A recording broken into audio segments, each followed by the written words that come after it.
The first Octavia was launched already in 1959, and since then a lot has happened. So now Skoda presents the fourth generation of the car. And this is the car we're driving today. I will have a closer look about the new engines, about the new driver assistance and safety systems. Maybe I do find some more simply clever solutions, and of course we have a closer look at the new interior as well.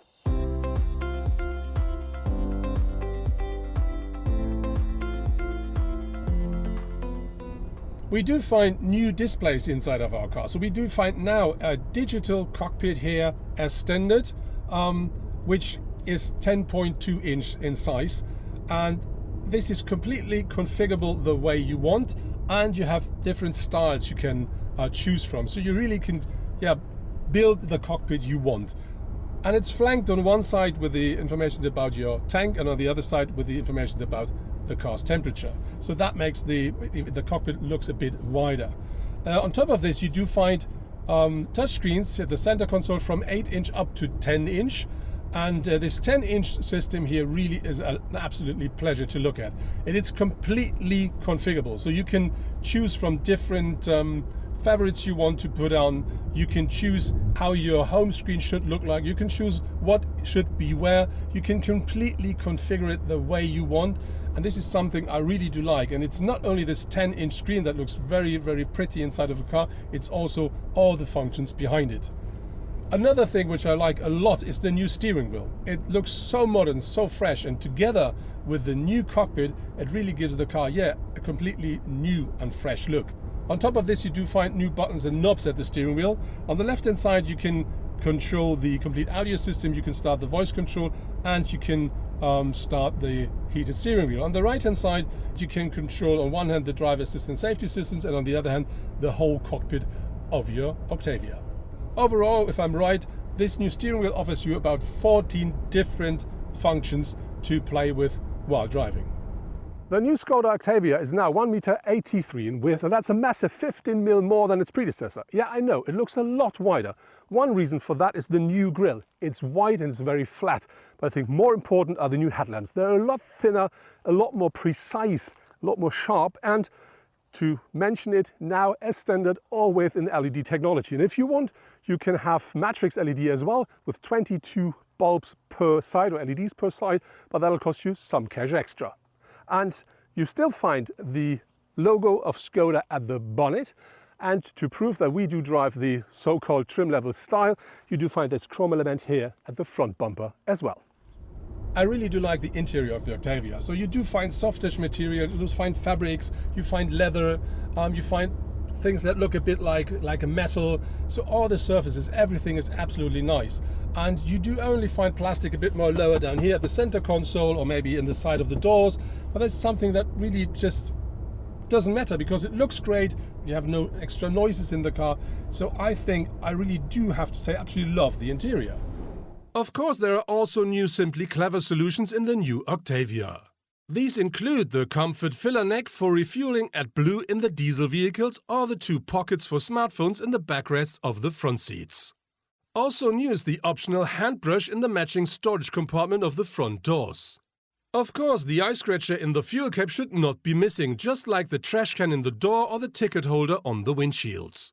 One of my favorites is the so-called sleep package, which in addition to special headrest also offers matching blankets for a relaxing nap. Who wants to charge his mobile devices inside of the new Octavia can do this with 2 USB-C devices here at the front. On top of this, you do find one up here, which is perfect if you want to put something on the front window. And on top of this, you do find 2 more for the rear seats as well. The new Octavia always comes with 16-inch alloys, but ours is the trim level style, which means we always do find 17-inch on board of our car. The Octavia now is 4.69 meters in length, which means it's only 22 mm longer as the Estate and only 19 mm longer as the sedan, but it looks a lot longer than its predecessor. I think one reason is this line here and this line down there, which really stretches the car a lot. And when you look at our car, we do find a different roof rail here, which looks a bit like metal. Normally it's black, but this is part of the so-called style edition as well. But I think that car now looks not only stretch, it looks a lot sporty and a lot like the Skoda Superb to me nowadays. Another new highlight in the car is for sure the new head-up display, which really provides you with all the information you want, and you can configure it that it is only showing what you really want to see. Looking at the rear of the new Skoda Octavia Estate, the first thing that catches my eyes is this very big spoiler up here, and that together with this very flat rear window stretches the car a lot from the side. Another new thing is you will not find the Skoda badge anymore here, you do find the Skoda signature. Some people may not like it, and if you're living in the right country, you're allowed to say no while ticking the right box, and then it will be just gone. But I think the most important thing here at the rear of the car are the new taillights. They now always come in LED technology, and if you want more, you can have this so-called crystal lights, and they then always feature the dynamic indicator as well. The Octavia always comes well equipped, so it features a standard, for instance, a climate control, it features digital radio, and it does feature leather steering wheel as well. But on top of this, you can buy loads and loads of extras, some of them in very nice packages. And to give you an idea of what will always be in the car and what you can configure how, you're going to find the list with the standards and the list with the optional extras and the packages as well.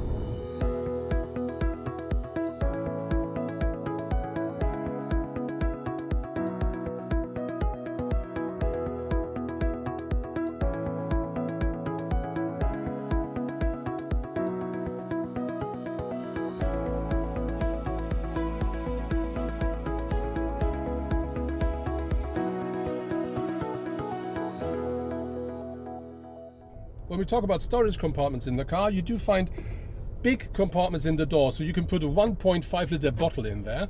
Another small compartment will be found left under the steering wheel, not very large, but enough to put your wallet in. If you look into the center console, you do find at the front a quite nice compartment where the wireless charging is placed. Then you have the gear shifter, and behind that you do find two cup holders. Behind that you do find the armrest, which is completely adjustable, and under that you do find another small compartment. And of course you do find more cup holders on the rear seats. And important is in the doors on the rear seats you can put 0.5 liter bottles easily. Another real eye catcher are these two air outtakes here at the center console, and on top of them you do find extra buttons to directly choose what you want to do with your infotainment system. The new Octavia will feature a whole variety of different drivetrains. So you do find two diesel versions, 115 and 150 horsepower, maybe later an RS version which then features about 200 if we're lucky. With the petrol engines you do find horsepower between 110 to up to 190. Important here I think is the 1 liter 3-cylinder engine. This is the 110, which is a new engine and very fuel efficient. On top of this, you will find natural gas engines that then features 130 horsepower, and then there will be plug-in hybrids, a smaller version and the top version, which then features 245 horsepower system output, which then is for the new RS model. Of course, you do find manual gearboxes in most of the Octavia. Of course, you do find front-wheel powered cars, but if you want, you will have for most of the cars an automatic gearbox, DSG available, and of course some of them will be available with a 4-wheel drive as well. My test car is featuring the 110 kilowatt or 150 horsepower diesel engine. This is a 2-liter engine, and that offers 360 newton meters of maximum torque. It is combined in my car with a 7-speed DSG gearbox, and that really is an absolutely nice package. You do have the right engine and the right transmission to just let it go easy and enjoy your time in the car. On the other hand, it is powerful enough to provide you with the kick you want when you want to drive a bit more sporty. And so for me, this really is the absolute perfect package because the fuel consumption figures are very nice as well. The new Skoda Octavia Estate offers 640 liters of maximum boot capacity with the rear seats up. That's, by the way, 30 liters more than its predecessor. If you fold down the rear bench, that increases up to 1,700 liters, which is, to be honest, 40 less than its predecessor. If you're interested in the sedan, that only offers 600 with the rear seats up. On top, you do find this luggage system here, which gives you the opportunity to split your boot a bit, to have it a bit more organized. And you do find this adjustable floor here, which gives you the opportunity to decide if you want to have this as a flat part or if you want the maximum boot capacity.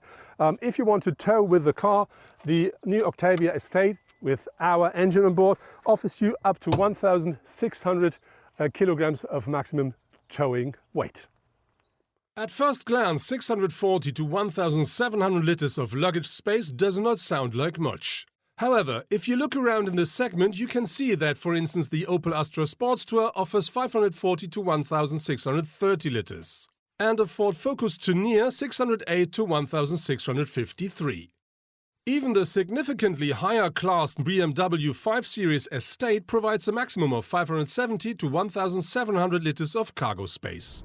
I really like the kind of drive the Octavia offers because it sits so smooth and so solidly on the road.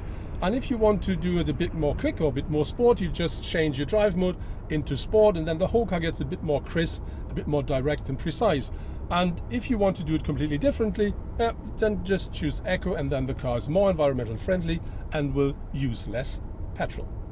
Of course, the Octavia offers the most important driver assistance and safety systems as standard. So for instance, you do have an emergency brake on board, you do have a lane assist, and you do find a speed limiter and a cruise control as well.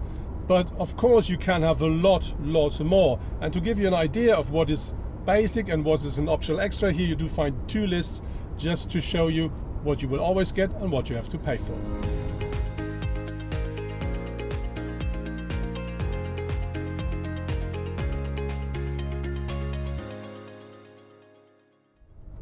Our test car should take 3.7 liters per 100 kilometers driven.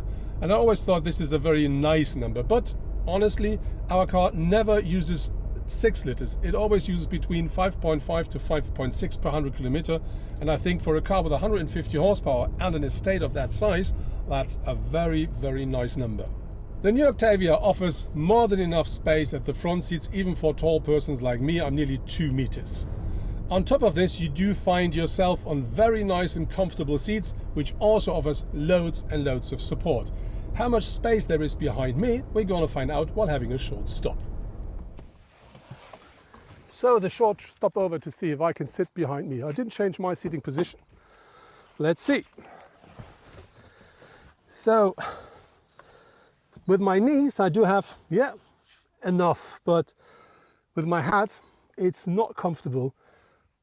We do have this roof here, this sunroof, which means I do have a bit more space, but maybe if it's not in there, there's more space at the outer parts. I'm not quite sure.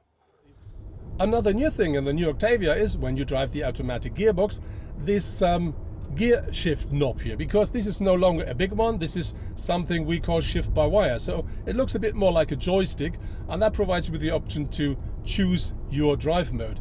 And it is something you may need to get used to, but on the other hand, it really saves space. To make the interior of the car your interior, you can also play with the ambient light, because that offers you up to 30 different colors. The entrance price of the Octavia Combi base model Active, which can be ordered a little later this year with a 110 horsepower 3-cylinder petrol engine, is 22,290 euros in Germany. An equally powered Opel Astra Sports Tourer with a 1.2-liter engine is available from 21,190 euros. The Ford Focus Tourer starts from 22,200 euros and is powered by a 1-liter EcoBoost engine with 100 horsepower. Overall, I have to say that the Octavia really is a car that is a pleasure to drive, and it always provides you with a feeling of being, more than welcome.